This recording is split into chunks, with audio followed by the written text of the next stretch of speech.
ఒక మనిషి యొక్క హృదయాన్ని అంతరంగాన్ని మార్చే శక్తి పరిశుద్ధ స్థలంలో దేవుని దగ్గరికి ఉంది.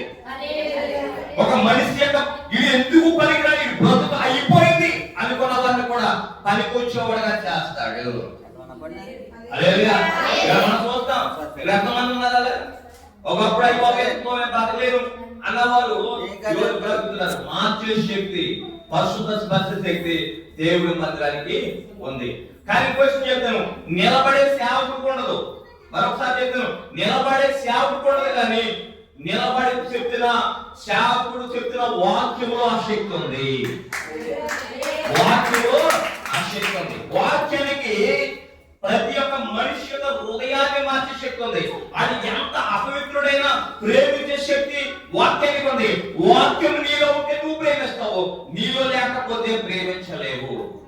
చెప్తున్నాం, వాక్యం నీలో ఉంటే నీ భర్త పాపం చేసిన, నీ భార్య పాపం చేసిన, నీ తల్లిదండ్రులు పాపం చేసిన, నీ బిడ్డల పాపం చేసిన, నీ రూపరి వారు పాపం చేసిన క్షమించే శక్తి వాక్యం ఉన్న మనుషులో ఉంటది. వాక్యం లేనట్టు వాళ్ళు ఉండనే ఉండదు.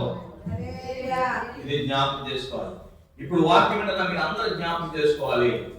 పళ్ళలోకి వస్తున్నారంటే ఇదేమో ప్రసాదం లాగా ముక్కు తినేసేది కాదు. నీ శరీరాన్ని, నీ ఆత్మను, నీ మనసును, నీ అంతరంగాన్ని కూడా మార్చే శక్తి ఈ పళ్ళలో ఉన్న ఆ యొక్క అభిషేకము నేను మారుస్తాను.